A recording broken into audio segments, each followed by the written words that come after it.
ஏன் இங்க கடை வச்சிருக்க? துவம்சம் செய்த எஸ்ஐ இரக்கமில்லையா உங்களுக்கு? கொந்தளிக்கும் இணையவாசிகள்.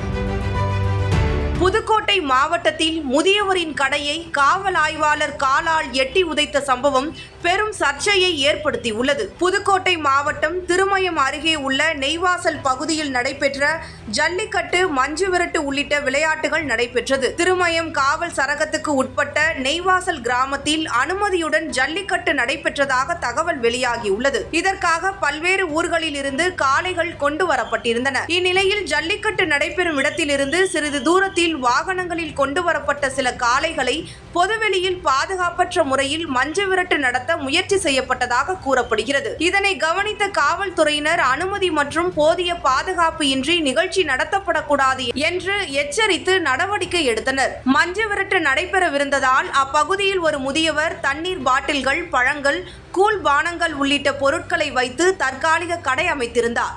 அப்போது சம்பவ இடத்திற்கு வந்த காவல் ஆய்வாளர் கடையில் இருந்த பொருட்களை காலால் தள்ளி இருக்கின்றனர். ஜல்லிக்கட்டு நடைபெறும் இடத்தில் ஏன் கடை வைத்திருக்கிறாய் என்று கேட்டு கடையை அப்புறப்படுத்தியதாகவும் முதியவரின் பொருட்களையும் சேதப்படுத்தியதாகவும் தெரிவிக்கின்றனர்.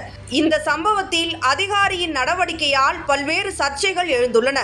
மேலும் இது தொடர்பாக சம்பந்தப்பட்ட அதிகாரிகளிடம் விளக்கம் கோரி சமூக வலைதளங்களில் கோரிக்கைகள் எழுந்துள்ளன. மஞ்சு விரட்டு அமைப்பாளர்கள் மற்றும் பொதுமக்கள் உரிய விசாரணை நடத்தி பாதிக்கப்பட்ட முதியவருக்கு நியாயம் வழங்க வேண்டும் என வலியுறுத்தி வந்தனர். இதையடுத்து சம்பந்தப்பட்ட காவல் ஆய்வாளர் காத்திருப்போர் பட்டியலுக்கு மாற்றப்பட்டதாக தகவல் வெளியாகியுள்ளது. சமூக வலைதளங்களில் வீடியோ வைரலானதும் பொதுமக்கள் மத்தியில் கடும் எதிர்ப்பு கிளம்பியதாக கூறப்படுகிறது.